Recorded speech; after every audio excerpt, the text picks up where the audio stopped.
Good afternoon. Thank you for joining me here for this bonus episode of Conversation with Taz. And this is the midday catch up because so much has happened in this week that I had to throw an extra show in here just so I don't get behind and I don't miss anything for you. But the biggest thing right now that's going on is the whole document leak thing. So let me explain something to you. The administration said that it's close to finding the leaker. They have found the leaker. There was a Discord chat that was discovered, and through the members of the Discord chat, they were able to figure out who it was. This person worked on a military base, and they took these documents over the course of months, and they appear to be relatively young. Uh, some of the members of this Discord were not American. The documents first started to appear early in March. It was not noticed by the government until April 6th. The only blatant goal that appears to have derived due to this whole thing was he just wanted to impress people in the chat. And it's looking like he didn't think that this information would leave the Discord server, but it made its way to other places on the internet. The documents that were taken for the most part appeared to be focused on Russia and the Ukraine. And then there were some messages where he typed in where it seems that he overheard conversations, and they're trying to figure out how he even got close to these conversations and these documents and how he was able to get them up. He's a Massachusetts National Guard member. And just in right before going live, if you follow me on Instagram, then you already saw this news. If not, I'm going to bring it to you now. Jack Teixeira, Teixeira, my apologies if I mispronounced it, suspect in Pentagon documents leaked named. The suspect in the leaking of highly sensitive U.S. defense and intelligence documents is named Jack Teixeira, U.S. officials tell CBS News. The New York Times earlier reported that the leader of an online gaming chat group where the files leaked in recent months had the same name. The paper said he is a 21-year-old member of the intelligence wing of the Massachusetts Air National Guard. Its report did not identify him as the alleged leaker. The New York Times cited interviews with other members of the online group, one of whom said he had known the person who leaked the files for at least 3 years. At least 50, but perhaps more than 100 secret documents were posted on Discord, a social media platform popular with gamers. The documents contain a range of intelligence assessments about the war in Ukraine, but also sensitive intelligence about countries around the world, including U.S. allies.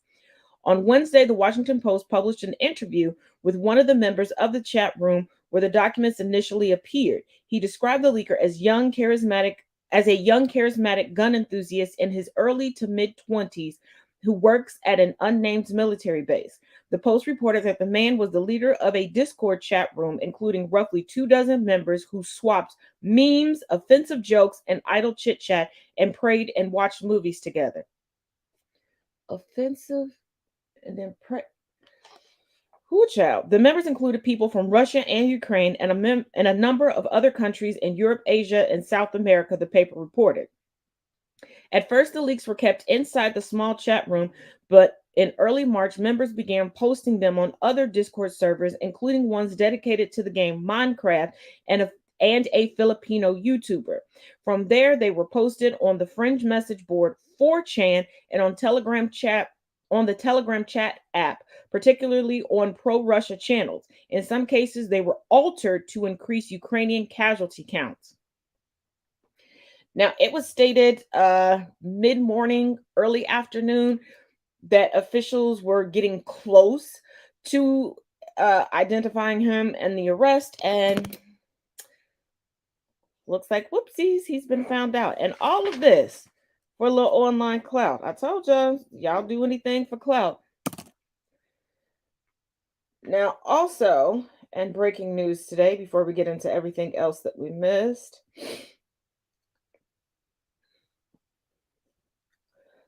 regarding the abortion pill, the Department of Justice has asked the Supreme Court of the United States to intervene. The Fifth Circuit Court has preserved the partial access ban.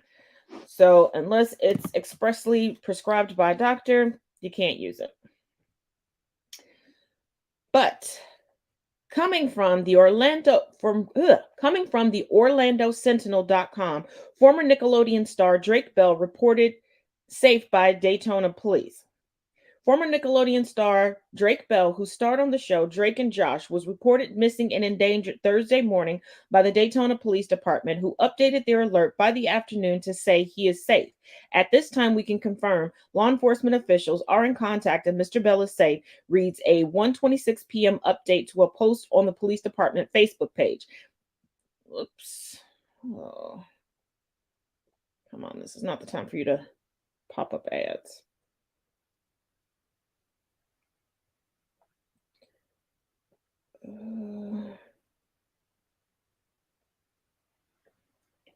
The initial post said that the 36-year-old Bell, whose full name is Jared Drake Bell, was traveling in a 2022 gray BMW, and his last known location was potentially in the area of Mainland High School near International Speedway Boulevard just before 9 p.m. Wednesday.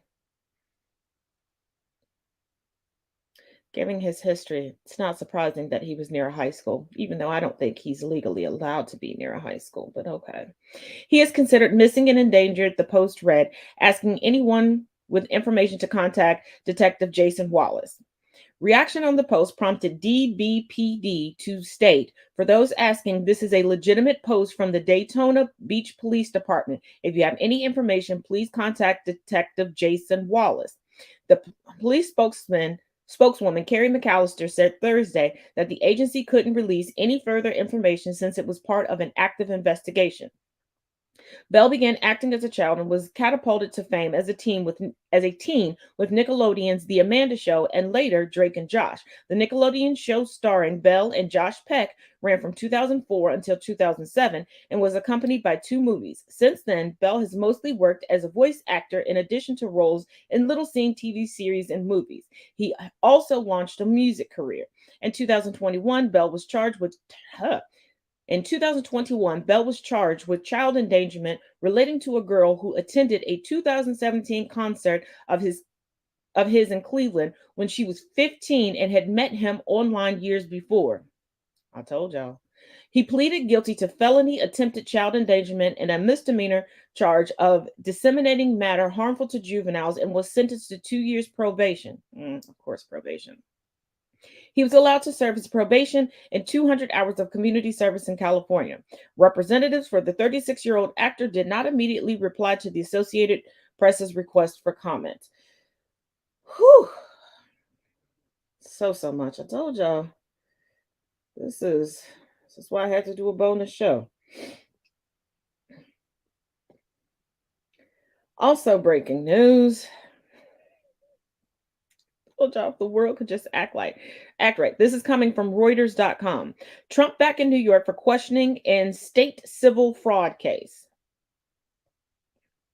Former President Donald Trump was back in New York on Thursday for questioning in the $250 million civil fraud lawsuit against him by the state's attorney general. The questioning will take place behind closed doors and has not generated the kind of attention that his historic surrender in New York City on separate criminal charges did last week. There was a smattering of protesters outside New York Attorney General Letitia James's offices in Lower Manhattan when Trump arrived for the deposition, with one group carrying a banner reading, "No one is above the law."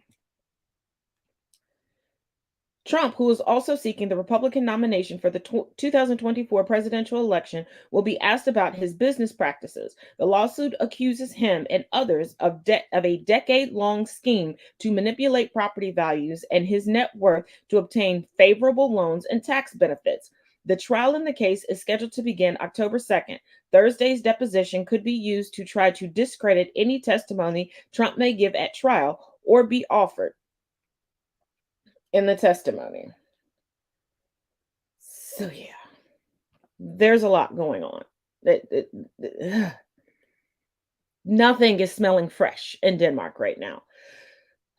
Now, before we tackle some pretty heavy topics that we didn't get a chance to get to Monday through Wednesday, let's delve into some facts. Kick-ass facts, all idioms, all the time. But pew pew pew! Sleep tight. It's believed the saying comes from Shakespeare's time when mattresses were secured by ropes. During that time, sleeping tight meant sleeping with the ropes pulled tight, making a well-sprung bed. Piece of cake comes from the American poet Ogden Nash, who in 1930 was quoted saying, "Life is a piece of cake." Spill the beans. This saying comes from ancient Greece, where voting was done using beans. Citizens would put a white bean into the jar of the candidate they support, and a black one for a candidate they do not approve of. However, on a few occasions, clumsy people would spill the jars, revealing the classified information. Pull out all the stops. Classic pipe organs have many sets of pipes, while the stops control airflow to each one. With all of the stops pushed in, there is no air movement at all, so there is no sound. Strategically pulling out stops allows the organist to greatly influence the quality of the sound. Pulling out all the stops activates all the pipe sets, so it results in a very full sound and maximum volume. Run amok. Amok, amok, amok. The word amok comes from the Malay word mengamuk, which means to make a furious and desperate charge. Writing in 1772, the famed explorer Captain James Cook noted that to run amok is to sally forth from the house, kill the person or persons supposed to have injured the amok, and any other person that attempts to impede his passage. Resting on one's laurels. Since ancient Greece, laurel branches symbolize victory and success. Laurel branches were given to victorious athletes in ancient Greece and later to generals who won important battles, thus the term laureates and the phrase resting on laurels. In the 19th century, the term received a negative connotation to describe those who were overly satisfied with their achievements. Eat humble pie. In the Middle Ages, there was a huge feast after the hunt. The lord of the manor would receive the finest piece of meat, and the ones with lower status would eat a pie filled with entrails and innards, which were also known as umbles. Those who would eat the umble pie were considered to be humiliated since it symbolized their lower status. Can't hold a candle. This dates back to the 17th century, and its meaning is related to one's incompetence. The saying came from talking about an apprentice who was not even skillful enough to hold a candle straight for his master. In short, they were worthless as an apprentice. Take the piss. Back in the day, when clothes were dyed with natural dye, stale urine was used as a mordant, which stops the natural dye from leaching out of the cloth. The textile industry needed all the urine it could get, so workers would go around collecting specially designated chamber pots full of urine from people's houses. It was probably the least desirable job at the time, you don't say. So people who did it would often lie about their profession, and so the question was born from those in doubt, really? Are you taking the piss? Let your hair down. In the 17th century, it was an important rule between English nobles to wear elaborate hairdos while in public, and some of the looks required hours to complete. Taking your hair down after a long day became associated with a relaxing ritual. To sell someone down the river. This one comes from 19th century in the southern states of America. During this period, it was already illegal to import slaves, so there would be internal trades where people would kidnap free black people in the north and ship them down the Mississippi River to sell them at market. For this reason, selling someone down the river symbolizes betraying someone and using them for your own good. The rule of thumb. The theory is that this one was about domestic abuse, but it is untrue. The actual origin of the phrase comes from milling grains in windmills. You would set the grindstones and run a little grain through. You'd then test by rubbing the flour between your thumb and forefinger to check the texture of the flour and then adjust accordingly, hence the rule of thumb. Paint the town red. Two versions. First, it's believed that in 1837, a famous mischief maker known as the Marquis of Waterford, imagine that being your legacy as a famous mischief maker, had a wild night out with his group of friends, during which they knocked over flower pots, pulled knockers off doors, and even broke windows. One of their biggest acts of vandalism was painting the doors of several houses with red paint.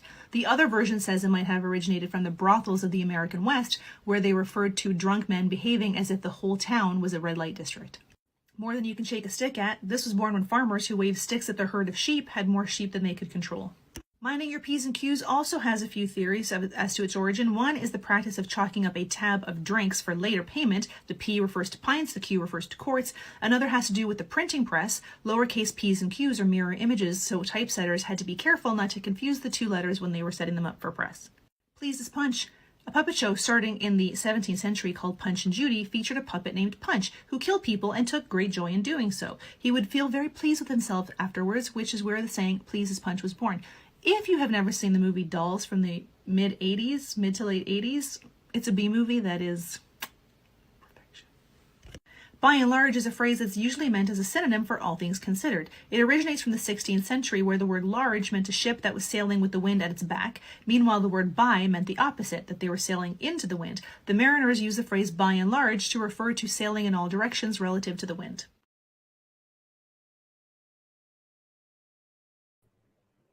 I have seen the movie Dolls.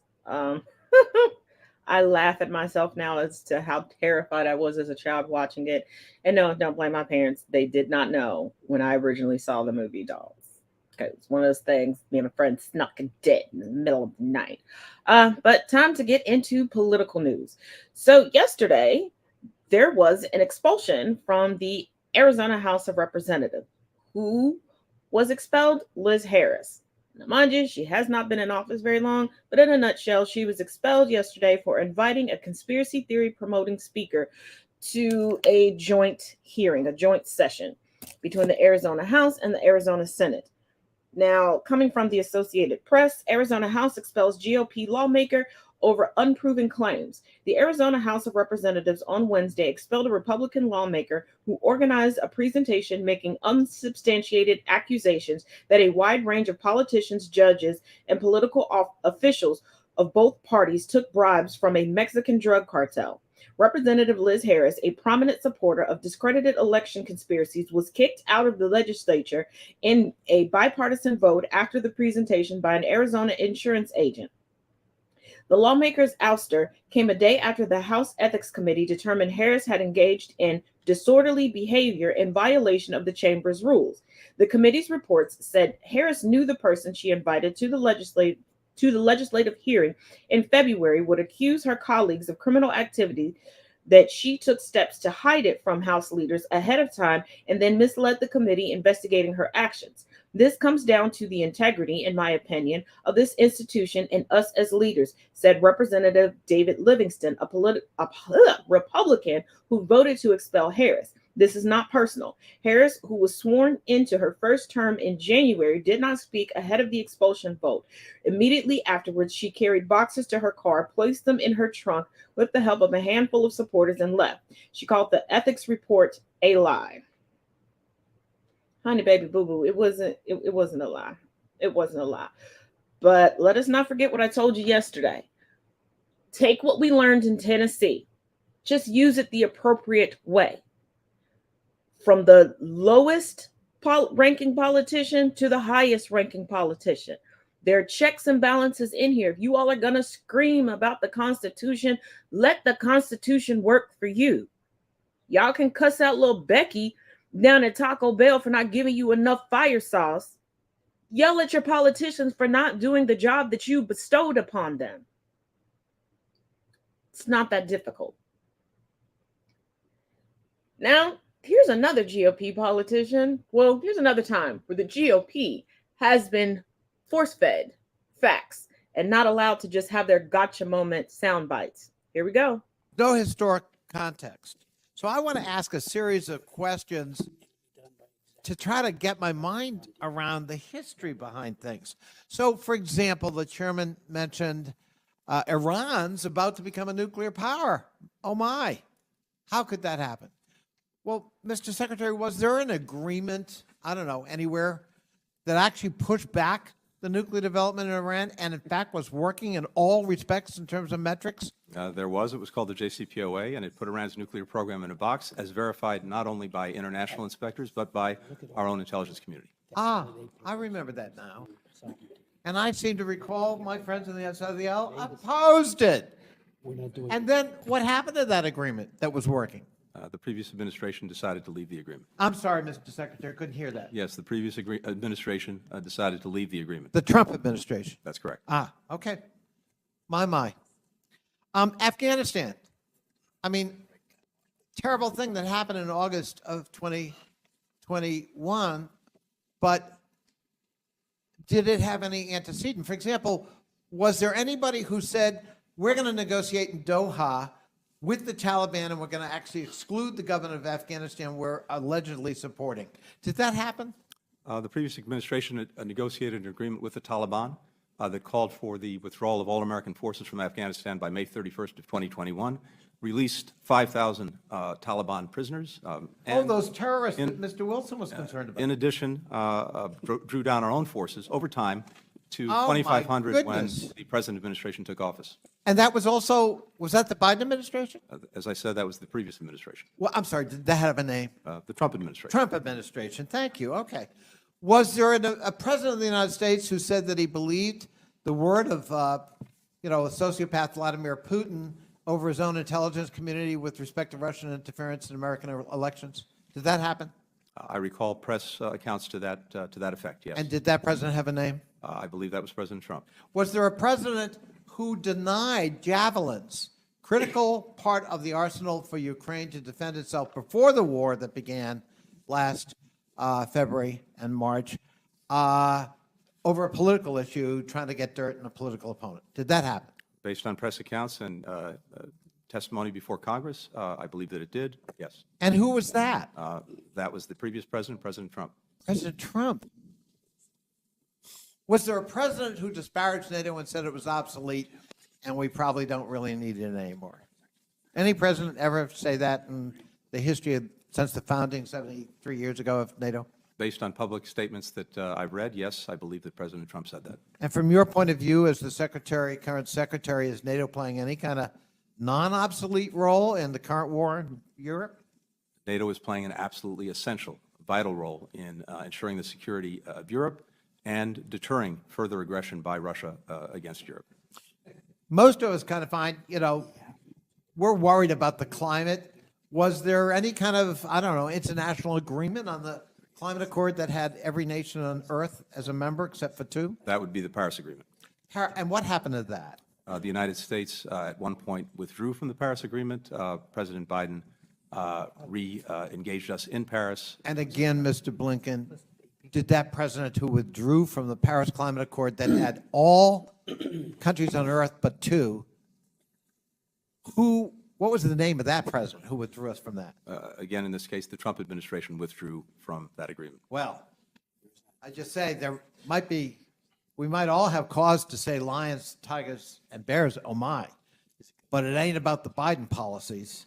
It's about the previous administration that left a mess and that cost lives because of decisions made or not made with respect to relations across the board.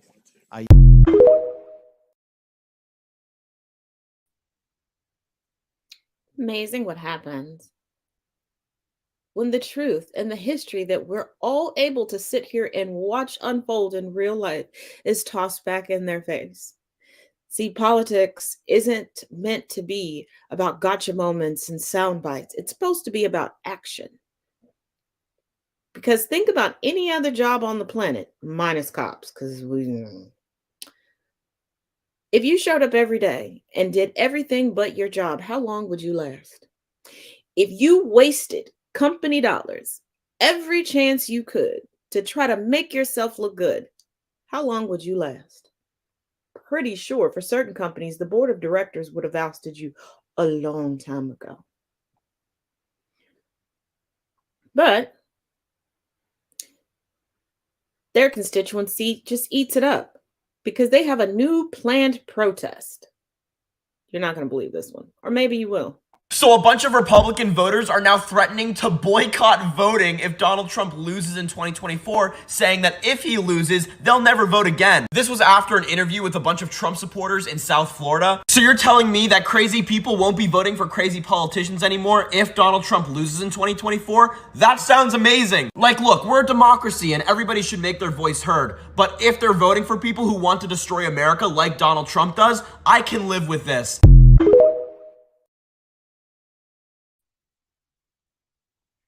In their mind, they think that they're hurting the rest of us by not voting.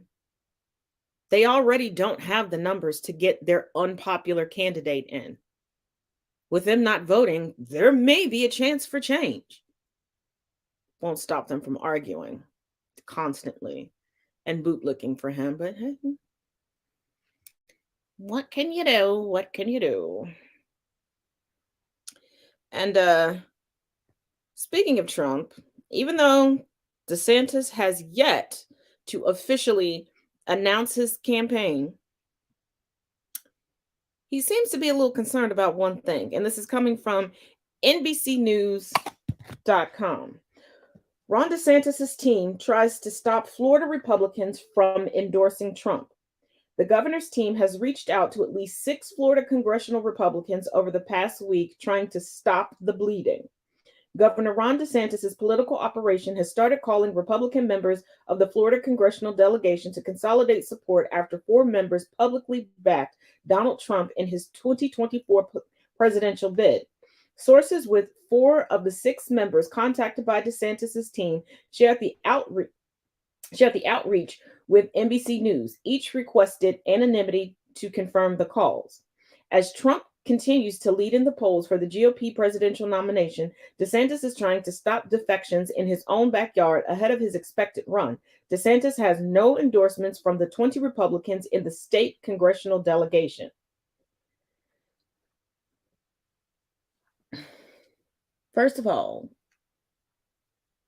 when you were in DC, darling, rumor has it that you weren't the friendliest person at all. And these people, as long as Trump is a front runner and he's riding the wave of the big lies surrounding the little litigation that is surrounding him, people are afraid. People are very afraid. And they're not going to. You are extremely fascist. Like, they're fascist light. You are mega super biggie sized, supersize it fascist. And you don't pay attention to national polls. You don't pay attention to what the people actually want.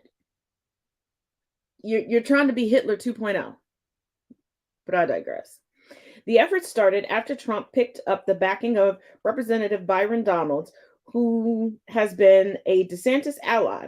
The 3 earlier endorsements were from Representatives Anna Paulina Luna, Matt Gaetz, and Corey Mills, who are vocal Trump boosters and whose support wasn't surprising.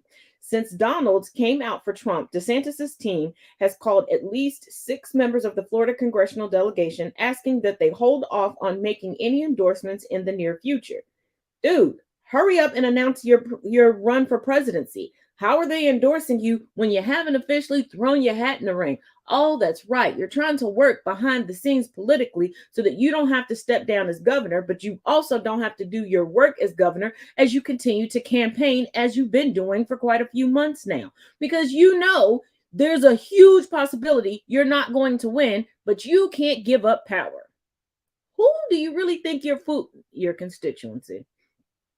They are Representatives Aaron Bean, Vern Buchanan, Kat Kamick, Mario Diaz-Balart, Laurel Lee, and Greg Stube.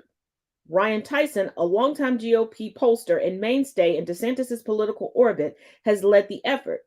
Tyson has initiated the calls, reaching out to schedule later calls between the members of Congress and DeSantis himself. There's clearly some angst from the DeSantis camp that so many members of the state's congressional delegation are throwing their support behind Trump, said a GOP consultant for one of the members contacted by DeSantis' team. Gaetz going with Trump is one thing, but Byron's endorsement of the former president undoubtedly rattled some cages. Officially announced, stop the shenanigans. And really, nobody likes you. Nobody likes you. But let's see what's going on in Michigan, shall we? And I just want to run through for our viewers just some of the things that she said here. She accused Beyonce, Jay-Z, Ariana Grande, and Billie Eilish of being tools of Satan, said the sexual revolution was a well-orchestrated, thought-out plan by Satan, said Black Lives Matter was nothing but Marxism and Satanism in blackface, accused Black Lives Matter leaders of being Marxist witches, said she doesn't believe in vaccines, called abortion child sacrifice, and said acceptance of LGBTQ Americans and gay Americans, transgender Americans would eventually lead to the normalization of pedophilia. I want people to listen to also this clip here where she suggests that demonic possession is transferred via sexual intercourse. If a person has demonic possession, I know it's going to sound really crazy me saying that for some people. They're going to be like, what? But having intimate relationships with people who are demonically possessed or oppressed, I strongly believe that a person opens themselves up to possession. Demonic possession is real.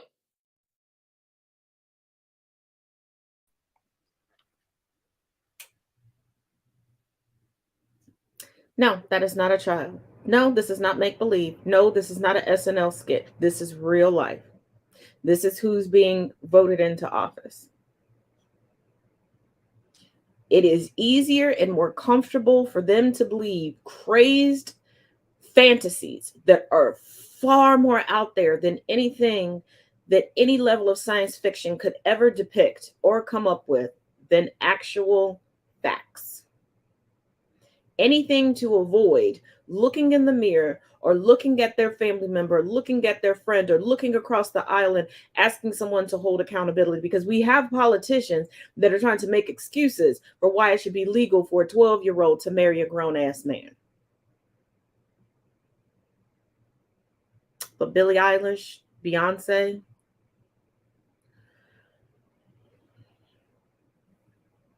but crazy is as crazy does. And if the GOP is going to do anything, they're going to lie. And the best way for them to lie, get a white woman to weaponize her tears on top of it. Take a look. It started out as Pride coming in, and I thought everything would be okay. I was totally fine with them having and doing what they wanted under the laws. And it ended with a rainbow room where 8 to 12-year-old kids were given butt plugs and dildos and trained. They just got a city grant for $650,000 to be able to do more training on the children. It was horrendous. I have asked my friends there what if it's getting. Now it's obvious she's lying. Very obvious she's lying. But I want to present a few things to you. I want to ask you some things. Now, when they lie, they either say that they have firsthand knowledge because they witnessed something, or a close friend, a family member, a friend of a family member witnessed it. So let's play devil's advocate. Let's say there was a rainbow room that are training children on how to use butt plugs and dildos. Where were the adults that witnessed this to tell her, or where was she? Why did no one intervene? Where are the police reports? And if you were already skeptical of something to the point where it brings you to tears, why would you go and engage? Why would you ask about it? Now, where I live, as soon as it starts to get warm, there are tons of little events that pop up everywhere. If I see the little sign and I'm like, that's not really something I'm interested in, I'm not asking questions about it. If no one near me is like, hey, I heard this is near you, could you find out some more information? I'm not asking questions about why. Why? I'm not going to talk smack about it. I'm just not going to go. Not my thing. If you don't agree with it, don't. Like, I do not belong to the Church of Scientology. There's one very close to my house. I don't go to their events. I don't ask about their events. I don't show up in their parking lots to protest for what? The doctrine of the Church of Scientology is not mine. So I go to where the doctrine is what I can align myself with. It is that simple. If your existence is so fragile that you are bothered by events that are comfort zones and safe spaces for other people, just don't go. It is that simple. Because nobody is busted in on your bitter beer face. I can't stand my family. I wish I would have never got married and popped these kids out Tupperware parties, Susan.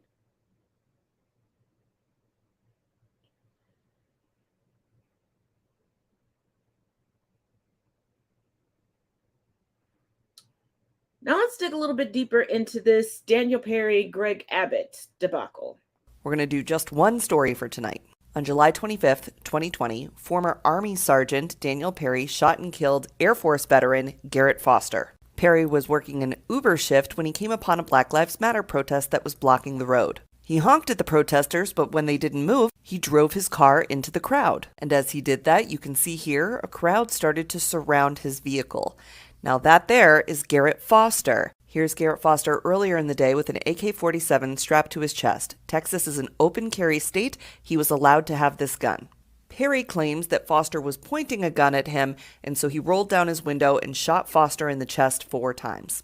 Now, if you're looking at the picture, it looks like he could be pointing the gun at him, but if you look a little closer, I don't know, maybe not. Is this the butt of the gun up here and the remainder of the gun down here? It doesn't matter what we think. It matters what the jury in Texas thinks. We'll get to that in a second. After Perry shot Foster in the chest 4 times, he fled the scene, later turning himself in and saying that he acted in self-defense. During the trial, evidence was presented that showed Perry had sent text messages and tweets saying things like, "Might kill a few people on my way to work," and thinking about going downtown to shoot looters. It also responded to some of former President Trump's tweets saying things like, "Send the BLM protesters down to Texas, we'll show them how we handle things down here." It also doesn't matter what we think about those tweets. There was an 8-day trial in Texas, and after 15 hours of deliberation, the jury came back and said that Perry was guilty of murder, but not of aggravated assault. They let him off the hook for driving into the crowd, basically. Immediately, Perry's lawyers filed wanting a new trial, saying that the jury had been compromised, and some conservative newscasters took to the air claiming that Governor Abbott should pardon Perry. And now Governor Abbott said, yeah, okay, I'll give it a try, and he has filed paperwork to pardon Daniel Perry for the murder of Garrett Foster. Governor Abbott wants an expedited pardon. So the Texas Board of Parole has that request, and they said they are going to get to work on it immediately. So what happens next? Will Perry be pardoned? Well, the Texas Board of Parole is made up of 7 people that Abbott appointed to the board and that were confirmed by a Republican-controlled Senate. With the exception of Stolas at the bottom, these are the current members of that board. At last count, they have a 38% approval rating. That's what's happening in Texas.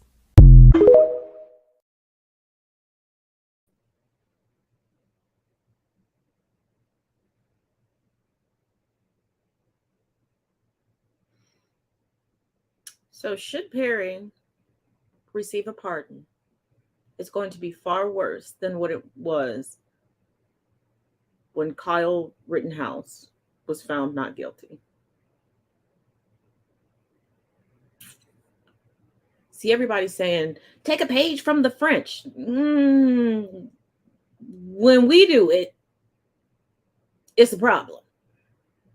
But you love to see the lily white faces of the French doing the same thing that marginalized melanated people do here in the United States to fight for the justice and the rights that you sit comfortably in every single day.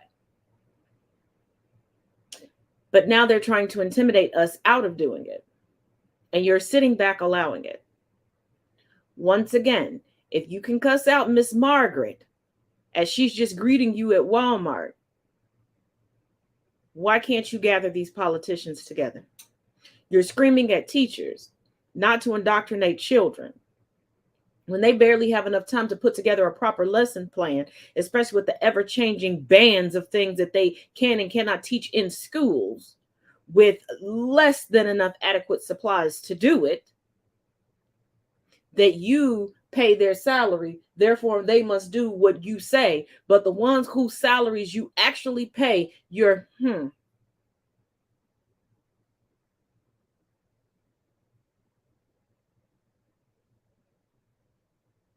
Silence is compliance. Now let's take a little journey over to Fox because they have some legal woes. Let's start with an update on the Dominion v. Fox case. Oh my god. Hold on a minute. Judge chides Fox News over Dominion claim of missing Murdoch documents. The judge, in a $1.6 billion defamation case, said the cable news giant has a credibility problem after Dominion's legal team said it was lied to about the co-founder's role of the company. The cable news giant has a credibility problem? You think?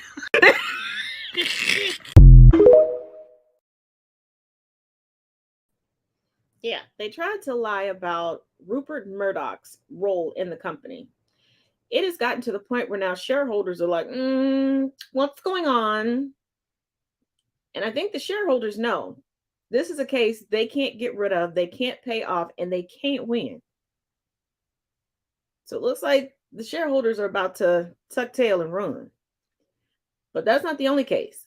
Ahead of the start of that case, Fox News did just settle a defamation case. Let's get the details. Everyone, welcome to the show. So jury selection is about to begin in the $1.6 billion Dominion Voting Systems defamation suit. This is against Fox News. As you guys know, the trial is about to begin. The trial will begin in about 1 week. And it was just revealed that Fox has quietly settled another defamation lawsuit with a man that a former Fox host falsely accused of rigging the 2020 election against Donald Trump. On December 10th of 2020, Lou Dobbs hosted Sidney Powell on his show, and they discussed Powell's fairy tales about Dominion, about Smartmatic. Powell made false statements about Venezuelan leaders being involved in U.S. election fraud. And during that interview, Powell accused a Venezuelan businessman named Mahid Khalil of being involved. And there were also follow-up posts on Twitter. And they both, I believe, both Powell and Lou Dobbs referred to this Khalil man as, quote, the effective COO of the election project. So Khalil has said that neither the news channel or Dobbs ever reached out to him for comment before they started spreading these lies on air. So Khalil sued Fox News, Fox Corp, Lou Dobbs, and Sidney Powell. And now, based on a Saturday court filing, Fox and Dobbs have reached a confidential settlement with Khalil. Fox, of course, is refusing to talk about it. They just issued a statement saying, quote, this matter has been resolved amicably by both sides. Yeah, something tells me that Mr. Khalil is the more amicable one, is the happier one, at least, in this whole thing. Unfortunately, the judge had dismissed the lawsuit against Powell. Somehow, she keeps dodging bullets. You know, she was ordered to pay sanctions in one state, but she's raised so much money grifting off of MAGA that it's just a drop in the bucket for her. So I'm really hoping that her karma is coming in the form of criminal charges, because remember, she allegedly had a role, took some sort of part in illegally accessing voting equipment. Also, it sounds like down in Texas, they are planning to refile to try to disbar her. So I'll definitely let you guys know about that. I will let you know when I hear more about any of this. But the only reason that they haven't settled with Dominion and Smartmatic yet is because, at least in Dominion's case, they've said flat out they don't want to settle. They want to clear their name publicly. So it would have to be a hell of a lot of money for Dominion to settle, especially when they have so much written evidence against them. I mean, they're almost assured a win. So anyway, guys, I will let you know when everything starts going down. I will keep you posted on the whole trial. Thank you so much for watching and listening. Please like, share, and subscribe. Please become a monthly supporter if you can. If you can't, if you can leave a one-time tip, even it's $1 a month, makes a huge difference in helping to keep the show going. So truly appreciate it. Thank you all so much. Love you all. Take care, and I'll talk with you soon.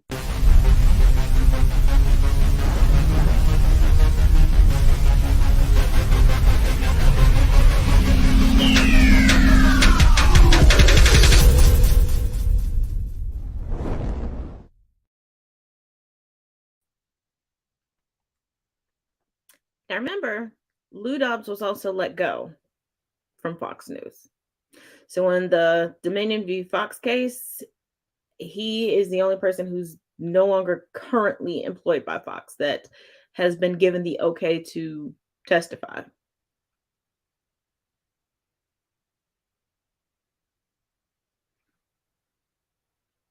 They are trying to clean up loose ends, and it's still funny that the 1% of the population of the United States that actually watches Fox News are still like, you're using CNN, you're using it, the liberal media. There is no mainstream liberal media.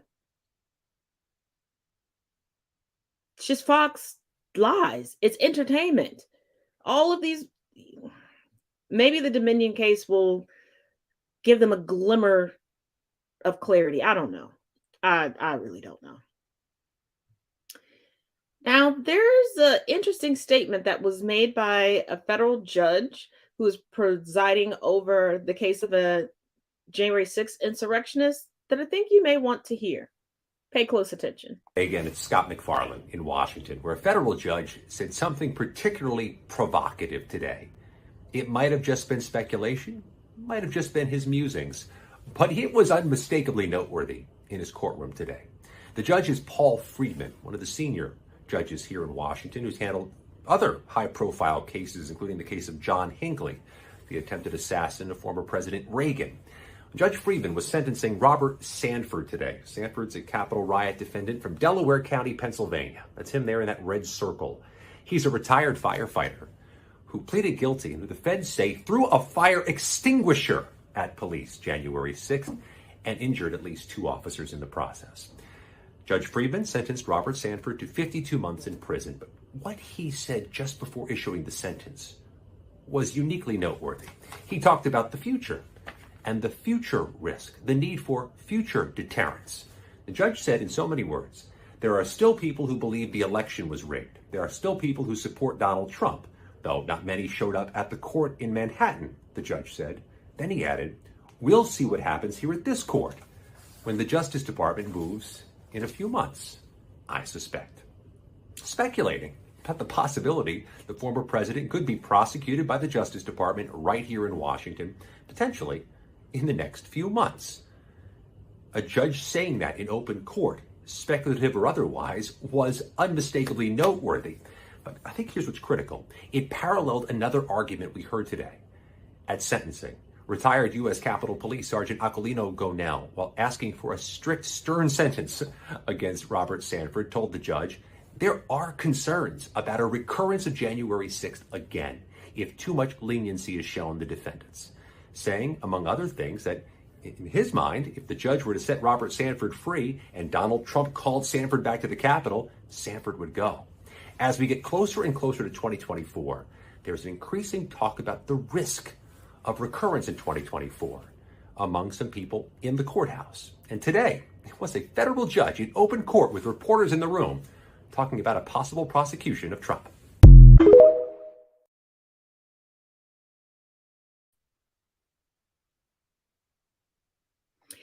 The writing is on the wall as if it is the biggest mural on the planet. And I know a lot of people are like, but Trump still has so many support. Trump still has supporters, but not as many as he did before. And in that judge's statement, he made a good point. There weren't very many pro-Trumpers in Manhattan, partially because he's drained them dry. They can't really travel. And those that are not drained dry, they legally can't travel. Either they're still behind bars, they're on probation, they're on parole. Like, I guess.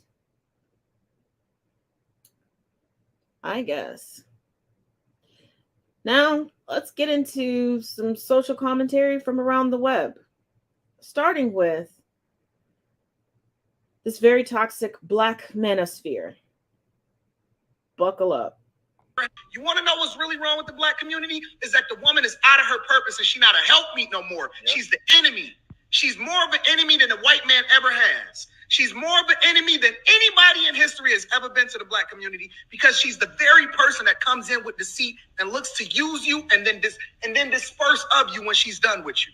And then she'll move on when it's all said and done, and then say, well, what about the kids? Fuck them kids and fuck that woman too.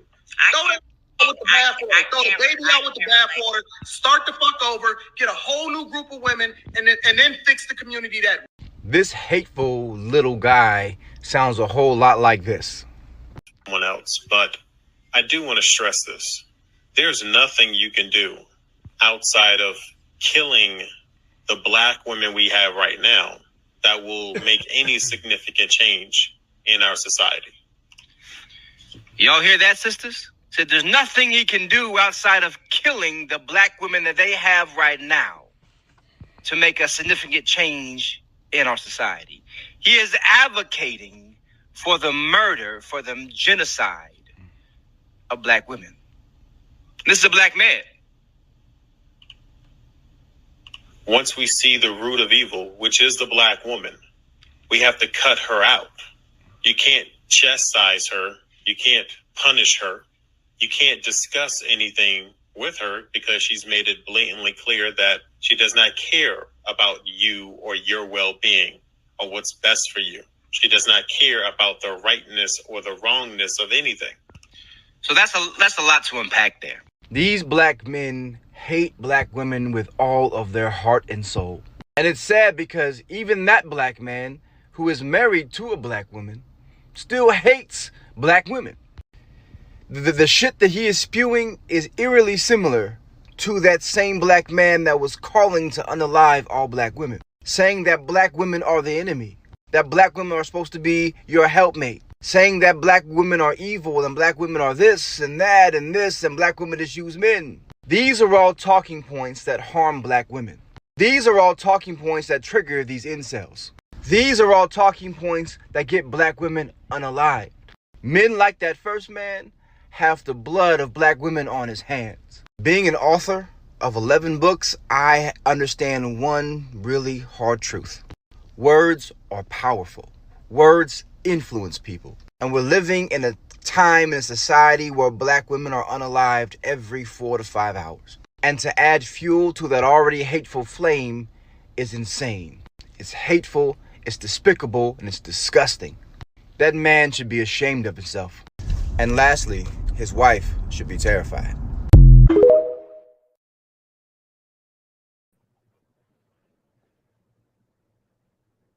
The indoctrination of internalized white supremacy is one hell of a drug. Because you see this type of mentality in white men. They're not so vocal about it. But there's one thing that is blaringly consistent with this black manosphere thing. There are two types of men who double down on this.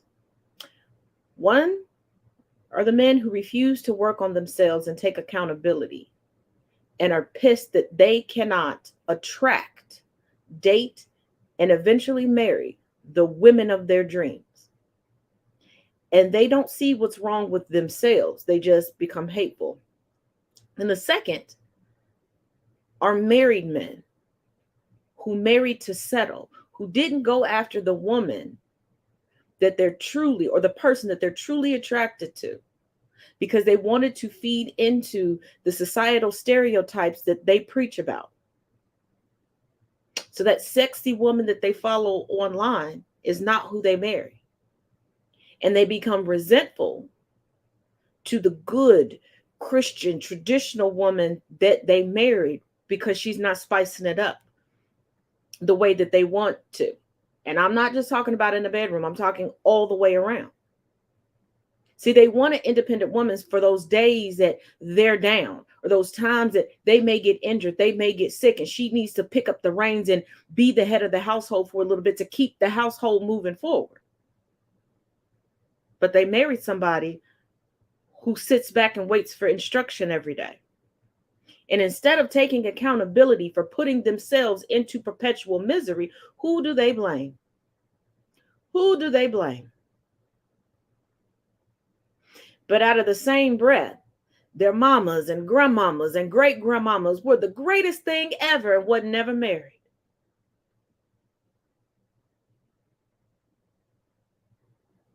And these are the same men that'll tell a woman how to be a good woman, a good girlfriend, a good wife, but never tell men how to be a good man, a good boyfriend, or a good husband. Why do you know so much about a woman's role and nothing about your role? And each role is contingent upon the people within the relationship. It's not cookie cutter. It's not manufactured in a plant.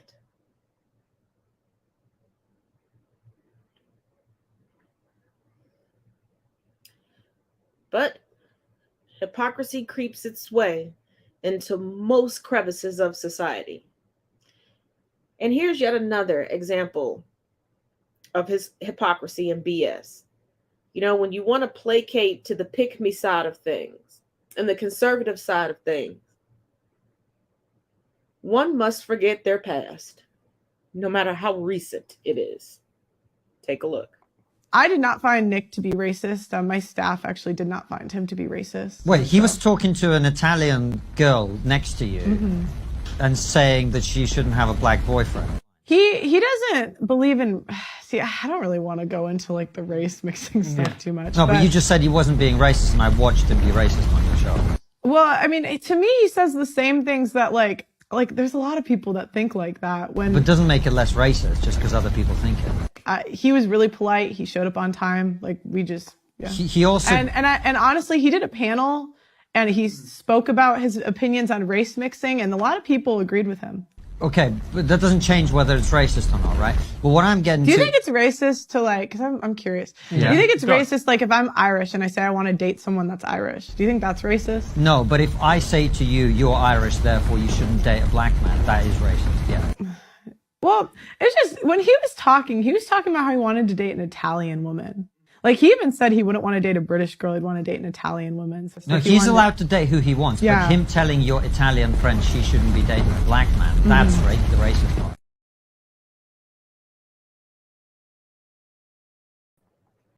Now that's Pearl, who very publicly, very notably, dated a very popular TikTok influencer who happens to be a black man. Now, when you state your preference is a nationality, and they're referring to Nick Fuentes, those nationalities can have a many of races under that umbrella. It is what it is. People can be born anywhere.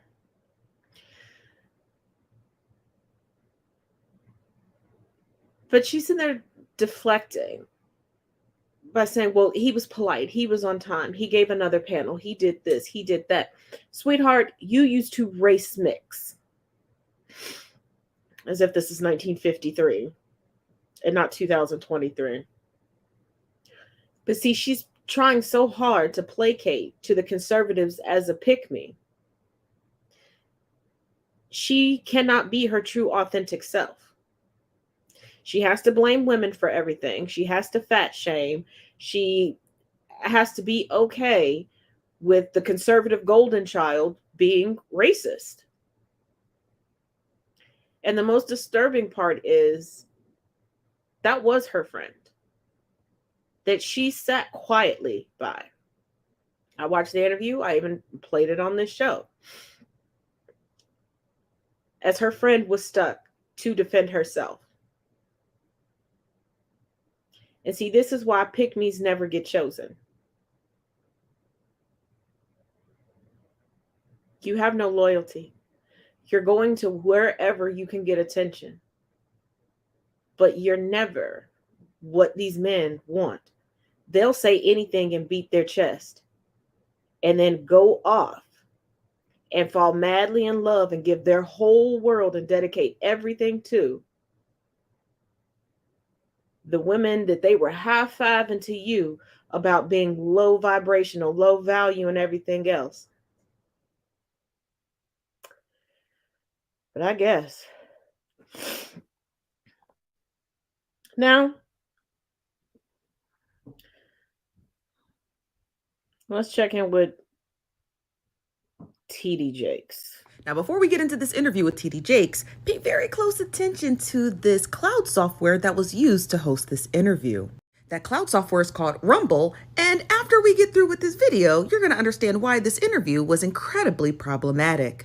Potter House behind the Shade Room account. No, absolutely. Okay, all right. I had to ask you directly because I can't just run off with what TikTok said and then say, oh, you know, that's cheating, you know, because they took off right after that, you know, thing took off. It was a Doja Cat thing. I don't know if you heard about that. Doja Cat had a photo and they took it down and they said, we're Christians, we promote God. And it was like, oh, of course, TD Jakes, you know, so like, I wanted to know from the horse's mouth. All right, continue. No, I do not own it. I do not have stock in it. I do not have shares in it. I didn't know that even existed till I heard it. Like most rumors, the person that they're talking about discovers the information when they read it. So I do not own the Shade Room. I am the proud investor in a lot of businesses and a lot of companies, and the Shade Room is not one of them. Now, for correction, we never stated that he owned the Shade Room. We simply stated that he has an underlying relationship with the owner of the Shade Room, and hence why the Shade Room never posts salacious articles about him or that raggedy daughter, Cora Jakes. But let's continue. So this interview was hosted by Rashid Milligan, and he owns the website Rolling Out, and he used a cloud software called Rumble to host that interview with TD Jakes. If you guys didn't know, Rumble was started in around October of 2023 by a Canadian technology entrepreneur. They're a cloud service software, and they host other apps like Truth Social. If you guys didn't know, both of these apps are held and deemed as American alt-right, or alt-right users use it as an alternative to alt-tech. Now, the reason why that's important is because it was announced today that DJ Academic signed an exclusive deal for his live streaming agreement with the alt-right video group Rumble. And shout out to Glamazon J, because she put together this thread that I thought was incredibly interesting. She starts off by saying, I'm going to keep pointing this out every time that I see it. Everyone is making a shift to the right-wing propaganda because that is where money is. IG influencers, YT makeup influencers, OGs, and the red pill guys, etc. Now, within that thread, she posted this article, and let me show you what it says. Now, this article was produced today by Joy Ann Reid, or the Read Out blog, by MSNBC. And it's titled, The Massively Popular Black Tabloid The Shade Room is either woefully ignorant or willingly peddling right-wing conspiracy theories. The article titled, The Black Culture Platforms That Push Right-Wing Extremism, and that includes The Shade Room and No Jumper. The article starts off by saying, Stay woke, y'all. Part 2. I don't trust anything that has anything to do with the Jakes family. Now, I have firsthand experience with them defrauding companies. I don't trust them. I don't trust them. And the Shade Room is a privately traded company. So, and I don't know, it missed me with that. But before we end things, the person behind, as I started the show, the leaked documents has officially been arrested. Breaking news. If you've been here before, you know, if there's a whole lot of news going on, I keep the TV on just so I can keep you up to date. But the suspect has been arrested. We'll talk more about that at our regular scheduled time tonight at 9 p.m. Eastern Standard Time. As always, thank you for joining me, and make sure you check out the links in the description of this video. And as always, each one teach one, each one reach one. I will catch y'all later on tonight. Make sure you bring a friend. That is correct, because the book Charlie and the Chocolate Factory should have been read the same way you watch Squid Games. It should be in the same genre as Stephen King's It. It's like if somebody had looked at Stephen King's It, kind of flipped through it and said, oh, it's a creepy clown and a bunch of kids who are getting rid of it. Okay, that's a little kid book. Charlie and the Chocolate Factory is not a little kid's story about an underdog's rise to glory. It's a horror story where an insane genius invites a bunch of people who have wronged him for a revenge dinner party, and they know if they don't go, it will only be worse for them. For example, everyone's like, oh, that grandpa who didn't get out of bed for all those decades and he never lifted a finger to help his family. He was the worst. He was the real villain. He was so lazy. Or he was too scared to get out of bed. He was too scared to leave his house because he was the one who was stealing recipes from Willy Wonka and selling them to the competitors. You as an adult reading this book are supposed to be horrified because it's told through the perspective of an innocent child that doesn't understand what's going on. Charlie's like, well, Santa Claus is real, the Easter Bunny will be here soon, and Willy Wonka's a really good person. And Grandpa Joe, meanwhile, is like, yes, of course he is. He's a really good person. Stay close to me, Charlie. No matter what happens, you stay right by me and you do what I say, okay? We're going to have a good time. We're going to have a good time, Charlie. And while we're never explicitly told what the other parents did to upset Willy Wonka, you're supposed to be able to pick it up as you're going through the story. Violet, the little girl who chews the bubble gum after he said, no, don't do that. It's not safe. That was a trap, and he turned her into a blueberry because her name is Violet and blueberries are fucking purple. she's a competitive gum chewer. What is that? That's not a thing. That sounds like something some hoity-toity person made up so they can say, look how special my child is. The same kind of person who might give themselves a title of, oh, I'm a chocolate connoisseur, a candy connoisseur. I know what's good. And said Willy Wonka's chocolates weren't shit. The whole thing is Squid Games, but the kids are the one playing the game, but they don't know it's a game, and the parents can only stand by in horror as they watch awful things that they know are about to happen because they pissed off this insane genius psychopath.